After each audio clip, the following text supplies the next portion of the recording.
Commencer nos travaux par un livre qui s'appelle La violence impensable.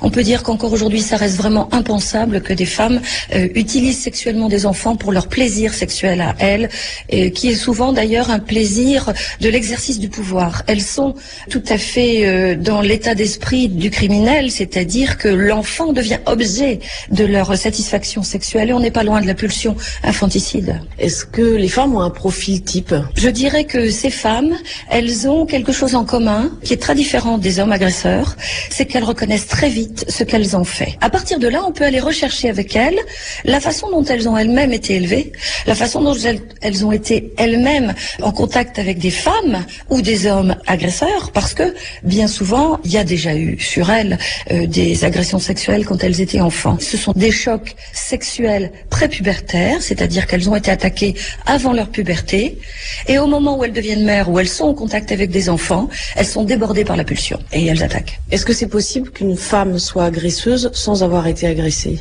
Je crois absolument pas qu'il soit possible qu'une femme devienne agresseuse sans avoir été agressée.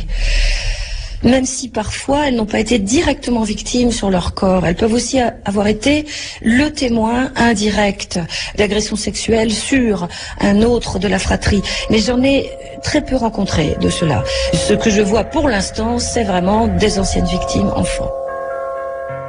Parlez-moi d'elle, Anne-Cécile Bras. Anne Poirel, les femmes agresseuses, toutes des anciennes victimes, c'est ce qui ressort aussi de votre enquête? Oui, moi c'est les femmes que j'ai pu rencontrer, elles ont toutes des histoires chaotiques, elles ont toutes été abusées d'une façon ou d'une autre dans leur enfance. Quels que soient les milieux sociaux ou les âges? Absolument, oui, ça c'est important de le noter parce que les femmes qui sont incarcérées en France, en tout cas aujourd'hui, sont issues de milieux défavorisés pour la plupart. C'est aussi les milieux qui sont le plus surveillés, entre guillemets, par les services sociaux. Et les femmes, comme disait un thérapeute que j'ai interviewé pour le livre, échappent. Et les femmes de la bourgeoisie, on maîtrise le langage des juges, donc c'est beaucoup plus facile pour elles de leur dire mais comment vous n'y pensez pas, une femme ne fait pas ce genre de choses, et d'échapper ainsi à la condamnation. Ouais. Il y a un chapitre dans votre livre qui s'appelle De jeunes caïds, des adolescentes abuseuses. Oui, c'est quelque chose qu'on voit apparaître aussi. C'est pas simplement la mère de famille bien établie. C'est pas forcément la mère de famille bien établie. Ça peut être de jeunes femmes. Ça peut être des femmes qui n'ont pas de liens familiaux avec les enfants qu'elles agressent. Il y a des enseignantes, des institutrices. Il y a aussi les grands-mères. Il y a aussi des grands-mères. Ça, c'est dur aussi à avaler comme réalité quand même. C'est la réalité. Dans votre enquête, vous êtes allé aussi aux États-Unis, vous l'avez élargi à l'Angleterre et au Canada parce que les pays anglo-saxons sont allés plus loin dans l'étude de ce phénomène. Oui, ils ont de l'avance. Ça fait depuis le début des années 80 qu'ils étudient ce phénomène. Donc, ils ont d'abord beaucoup plus d'écrits. Disons que la connaissance qu'ils ont leur permet d'être un peu plus tranquille avec les journalistes, donc d'ouvrir un peu plus les portes pour qu'on puisse rencontrer ces femmes. C'est ce qui vous a permis de rencontrer des agresseuses emprisonnées aux États-Unis? Absolument. J'ai été pour cette enquête aux États-Unis, dans le Kentucky, à Louisville, dans une prison où une thérapeute qui travaille depuis très longtemps sur ce thème nous a ouvert les portes de la prison. On a pu rencontrer deux femmes qui vraiment ont parlé très très longuement de ce qu'elles avaient fait, de ce qu'elles avaient vécu enfant d'abord, et puis de ce qu'elles avaient reproduit sur leurs propres enfants et sur d'autres enfants. Et qu'est-ce que vous avez retenu, vous, de ces témoignages? Une honte terrifiante, c'est-à-dire qu'on sent le poids du tabou sur elles et sur la difficulté qu'elles ont à se prendre en charge et à se soigner. Et c'est tout le problème et tout l'intérêt de parler de ce sujet, c'est que il y a un tel poids c'est tellement honteux. Les autres femmes en prison, par exemple, ne savent pas du tout elles inventent des condamnations pour pas que on puisse les identifier comme des femmes agresseuses d'enfants. Et ça, c'est très préjudiciable pour la prise en charge thérapeutique parce qu'elles vont avoir plus de mal à aller chercher le soin parce que tout simplement elles veulent pas en parler. Alors du côté des victimes, maintenant, c'est aussi difficile à vivre ce tabou puisque la parole n'est pas libérée. C'est un tabou que les psychologues ont du mal aussi à repérer. Du coup, pourtant, il y a des moyens de le repérer. Je vous propose de réécouter Martine Nice. Alors justement, que racontent les victimes? Par exemple, une petite fille dont nous avons gardé le dessin sur la couverture du livre Quand la famille marche sur la tête, ça représente un personnage féminin et à la place de la bouche, il y a un triangle avec la pointe en bas. Et je lui demande à cette petite fille qui avait pas plus de 4 ans ce que c'est. Elle me dit mais tu sais bien. Je dis mais non, je ne sais pas. Et elle me dit mais si, tu sais bien, c'est la bouche du bas. Et très vite, elle a dessiné à côté une bouche en disant ça c'est la bouche. Elle l'a mis en dehors du du corps. Et nous avions déjà des soupçons de ce que la mère abusait d'elle, et c'est vrai que cet enfant a eu le sexe de sa mère sur sa bouche, voilà. Et donc, voilà comment un enfant de cet âge-là peut révéler.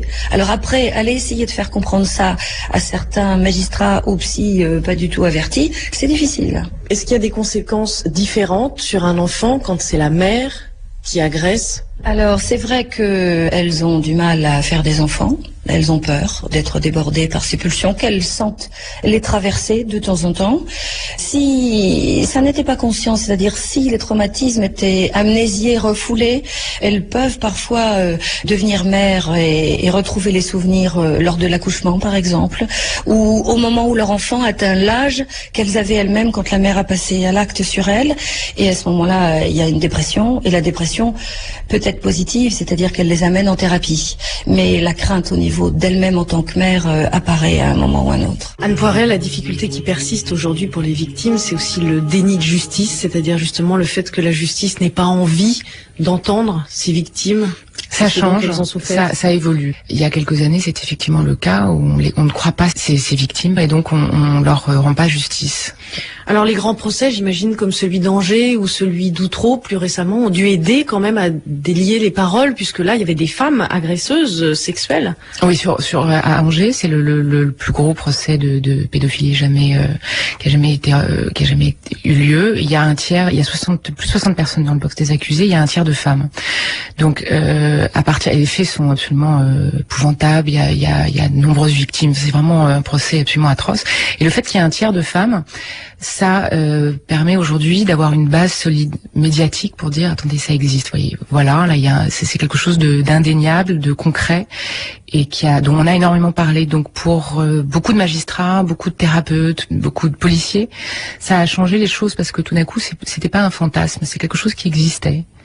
Parce qu'il y a 4 ans, quand vous avez commencé votre enquête, on le disait... Non, ça n'arrivait pas. Tout à l'heure, mais voilà, on vous disait, il y a des juges qui vous ont dit, ça n'existe pas. Oui, qui me disaient, moi, j'en ai pas en instruction, j'en ai jamais eu. Aujourd'hui, c'est impensable.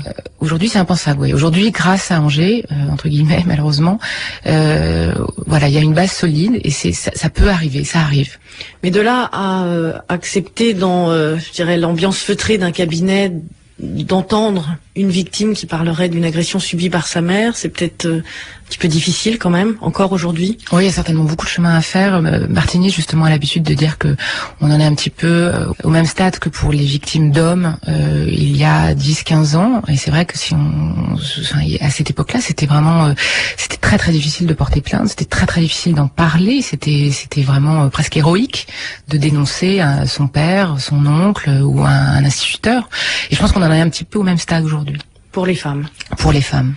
Cela dit, le tabou donc reste immense, comme on vient de le dire. Je vous propose d'écouter les racines de ce tabou démontées par la philosophe Elisabeth Badinter. Hommes et femmes, nous nous accrochons désespérément à l'idée d'une mère parfaite, d'une mère pélican qui préfère mourir pour se sacrifier pour ses enfants.